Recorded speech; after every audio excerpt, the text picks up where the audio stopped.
serious by the fact that we have chiefs from all over the region. The last time chiefs met in the headquarters of the region was in 1985, when the district focus for rural development was being introduced and the people were being sensitized. So you realize the sensitivity and the seriousness of this matter by the fact that all chiefs were summoned here, and it's a follow-up to the regional consultations, leadership and stakeholder consultations we have had for the last few weeks, and we are discussing on how to counter Al-Shabaab.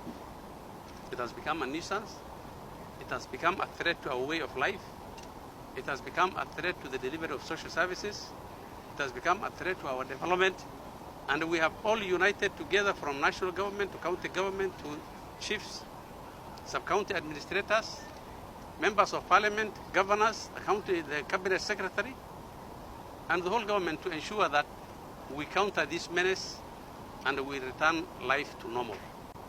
We have all agreed that we are going to start an unprecedented crackdown on contraband business, because no one denies this. We all agree the contraband trade that is thriving in this part of the country is direct revenue to Al-Shabaab. Those who engage in it are Al-Shabaab's foremost supporters and funders. We have agreed and we have told the security teams here, we will come down on that hard. Our regional commissioner who heads the regional security team and the multi-agents team that is going to work on this is under firm instructions to move ruthlessly on this matter.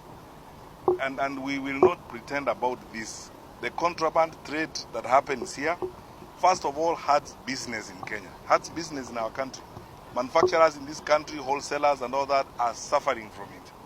But secondly, and even more grievous, is direct revenue for Al-Shabaab. So let's not lie that, there is trade going on because the border is closed as if it is decent trade. It's not trade. What is going on is fueling the death of Kenyans. It's as simple as that. So those who engage in it, because they are foremost financiers of Al-Shabaab, are not any different from Al-Shabaab itself. And that is how we will deal with them. The leadership meeting that took place here last week, led by Senator Yusuf Haji and the others, was very useful, because some of the information we got from them and some of the notes we now have are the basis upon which we've started some of the work that we are doing. And we have had a very fruitful discussion with the governors this morning on how to build a very seamless synergy between the county and national government in terms of providing security here. It's true that we have called all the chiefs and assistant chiefs from the entire of the northeastern region, and we've had discussions with them on some critical issues that need to be addressed. I won't go through all of them because, for obvious reasons, many of them are detailed security matters that I will not need to talk about. But we've agreed on deployment, how we're going to move additional resources to this region to provide security. We have agreed on information sharing, on how intelligence gathering is going to be done, and now we will share information all around from the lowest level of the assistant chief all the way to the county commissioners. We have agreed that we will be more forthcoming as national government administration with the chiefs and assistant chiefs holding regular meetings. We are going to reactivate the peace committees and the Nyumba Kumi structure so that we're able to get information in real time as we work with the others in this matter.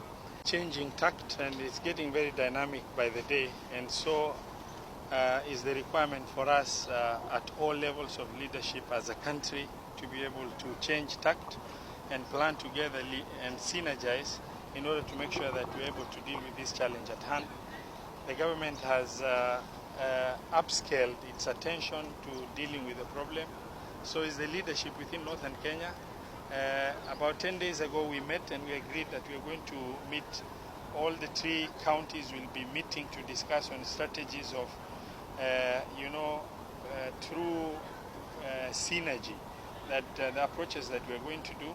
And proposals have been drawn from the 3 counties. Next week we are meeting to do one joint proposal for the entire region in partnership with the Ministry of Interior, and we are committed to work together as a country, as a nation, to deal with the challenges at hand without looking at this level of government or that level of government, in order to make sure that collectively we deal with the challenge at hand. We've given our commitment to Ministry of Interior in terms of county governments, whatever resources that will be in the hands of the county government, to also complement the challenges that we have without infringing the responsibility of managing security at the level that is required. But we are willing and committed to complement the efforts as required. Thank you very much.